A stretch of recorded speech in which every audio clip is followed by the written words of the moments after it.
AEW did a smart thing. They broke up Collision over 2 nights, 1 hour each night. So immediately after basketball ends, they go to an hour Collision, and then on Saturday and Sunday night. It was taped earlier in the week. So those ratings are going to be through the roof, and it's going to cause a bunch of arguments, and I just fucking can't wait. Cannot wait.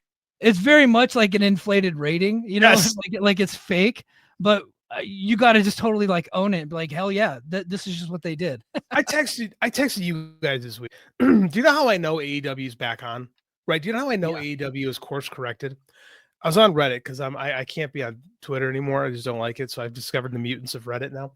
And I see a bunch of people talking about why AEW. There's a bunch of people talking about why AEW is doing it wrong and why they're going to stunt their growth and all this stuff. And it's like, we're back to where we were in 2021 and 2021. We're back to the mutants saying, AEW really is never going to be as big as WWE because instead of just saying Tony sucks, right? We're back to that. So I feel like, nature is healing.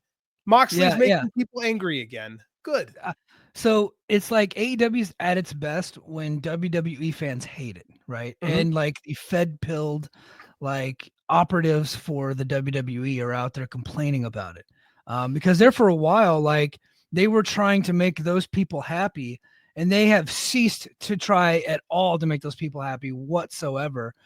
They still do some sports entertainment stuff, but they've always done that. Like they've never not had it. It's always been an element of the show. But there for a while, it was overtaking what we loved about AEW. Now they have taken some steps back. Tony Khan took control of the book again, and it seems like it's back to where, like, it's not, as far as popularity wise, it's not back to where it was in 2021. I don't know that they'll ever get back there, but right now it's kind of like where my taste is at for AEW. I want WWE to be themselves. I want AEW to be themselves, and I want TNA to be themselves. I want New Japan to be themselves. I don't want them to cross-pollinate and try to copy each other. I like them for different reasons. So when I'm watching them, I want to be like kind of in that universe. I want to be in that mindset. When I'm watching AEW, I want to see like these little fucking shits slapping their legs, kicking out of shit for 20 minutes, right? Like that's what I want to see. So they're getting back to it, and I want to see the death matches. Yes, this is what I'm saying. It's like I'll make this argument because we had some new people listen to the show that maybe weren't listening to us when AEW was pretty good, and I was defending them. There's this idea that got programmed into us because of the quote unquote Monday Night War era, and the people who experience this stuff are in their late 30s and early 40s right now. So we have to let that go. We have to let the 90s go, guys.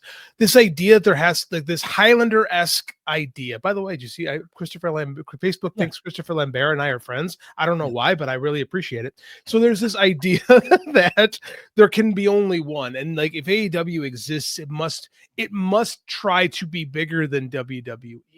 And I argue this with people all the time. I say, why? They say, because that's business. I say, really? Pepsi, for the vast majority of its existence, if not 100% of its existence, has been the number 2 soft drink company in the world.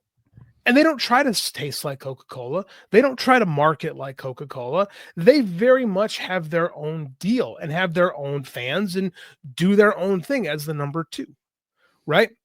Yeah. Burger King has existed. Maybe it's not in a good spot right now, but Burger King is the number 2. Wendy's exists. Okay. Taco Bell. Like you said, like you don't have to be the biggest and the most dominant. All you got to do is have a sizable share of the market that serves your fan base to be successful. And I think AEW got away from that. And we talked about this too, because when they were doing their thing, you had stuff like Grand Slam and Arthur Ashe, right? You were doing good business. And then all of a sudden you started to try to be, the Brochachos. And then we started kangaroo kicks. The kangaroo kicks. And you're trying to have MJF. I don't blame him on this a lot. You try to have MJF out there talking about his different fucking flavors of ice cream and how they're trying to grow the fan base. And Mike, what did that do to the actual fan base?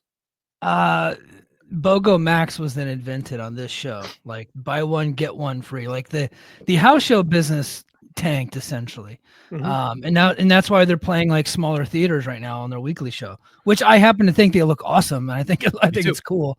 Yeah. Like the pay-per-views are still in the bigger ones, but the weekly house shows, the TV shows are in smaller venues now because of that. And that's the thing is like what AEW did was they pushed away guys like us, really, like the hardcores, the guys that want. It's like I don't like WWE, I just don't like, and I don't want a wrestling company trying to be another WWE. TNA is at its best when it just does TNA stuff and isn't trying to be WWE. When you have guys like a Jimmy Jacobs in the room, guys who come from Vince, right, trying to tell you well, this is what WWE does. That's bad.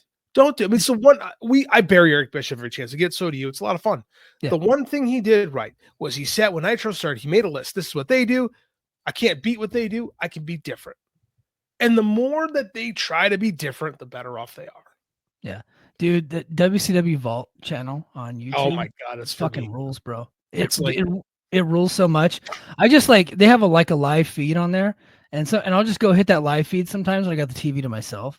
And they'll show just 1997 nitros and shit. And I'm like, dude, the arena setup is so cool. The stage setup is so cool. It's just so much different than what we have right now. It ended up becoming a template for what wrestling should be for a while. It did. And I was like, if you just take a look at it compared to what Raw was at the time, it was just like they were two completely different worlds. And I liked them because they were different worlds. They were completely separate from each other. And that was so cool. But now it's like, I think we're starting to get back to that. And I think Jeff Jarrett said something pretty funny, but I don't think I completely disagree with it. He was on his podcast and he said, I think tribalism in pro wrestling is a good thing. He goes, it's good that each brand has its own core audience, right? And then now you got people willing to defend those brands. It's like sports teams, right? You got the Yankees and the Dodgers and the Red Sox, these rabid fan bases, and they're just going at it all the time. And he goes, that's a good thing. I don't know how good that is. But I enjoy playing off of it sometimes. But I think it can be ridiculous because I kind of I'm not going to I don't like the Yankees or the Red Sox. I'm a Dodgers fan. I'll watch them on TV, but I'm not going to compliment any of their players. So, Michael, I'm a White Sox fan, so all I know is pain and misery. I'm going to tell you this right now. I say this a lot again. I think Double J's right.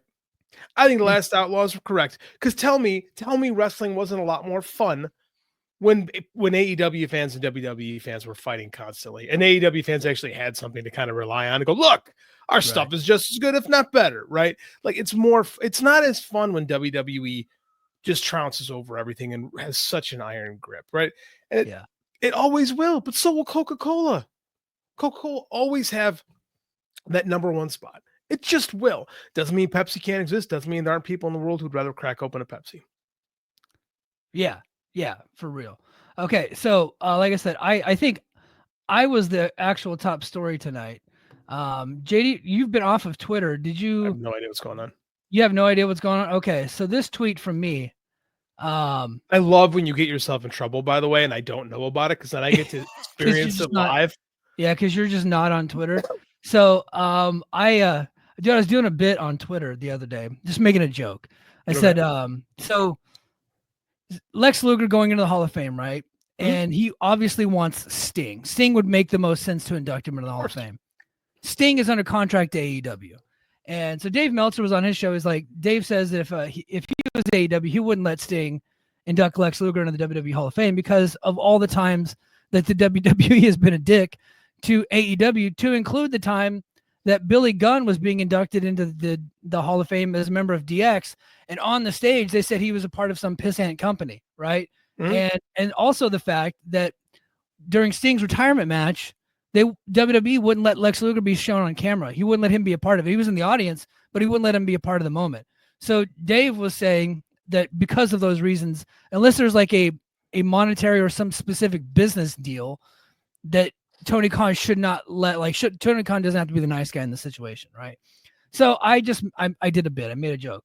I said, I'll negotiate on Tony Khan's behalf. I said, dear Triple H, if you want Sting, we need a public apology for your behavior at DX's induction, calling AEW a pissant company, and not letting Lex appear on camera during Sting's retirement.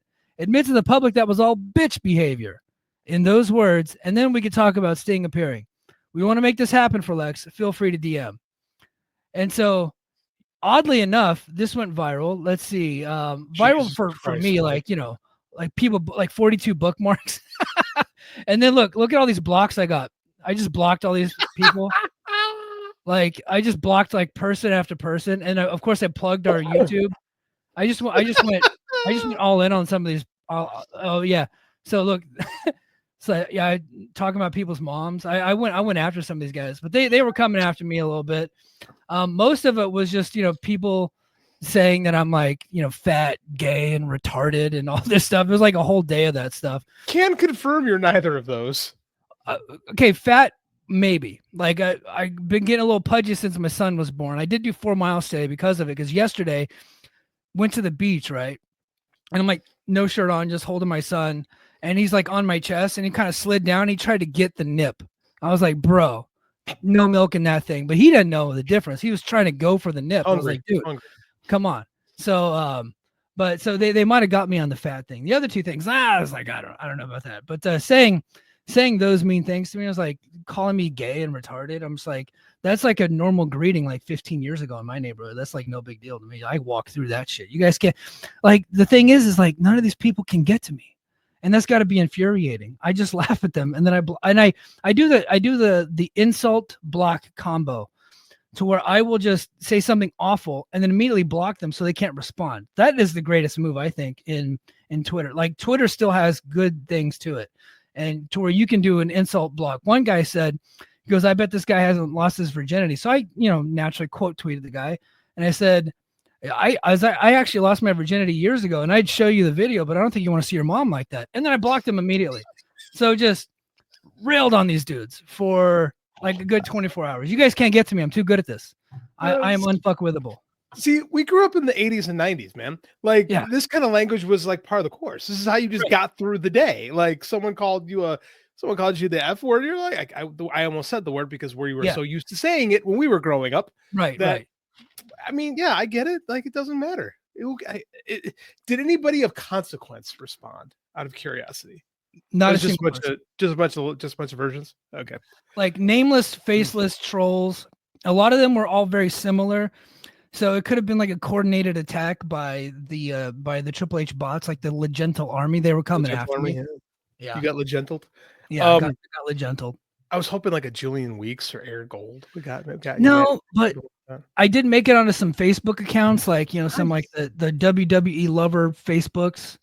Like I made it on some of those, and then there was some like I had so many like notifications. I had to mute noties because I just like it's not that I didn't want to see them. It's like I'm trying to like scroll and like just like constant notifications. When you go viral, oh dude, I've had it a couple of times. When you go viral, you have to like turn off the notifications because it's overwhelming. Like you can't I can't make enough mom jokes. Right.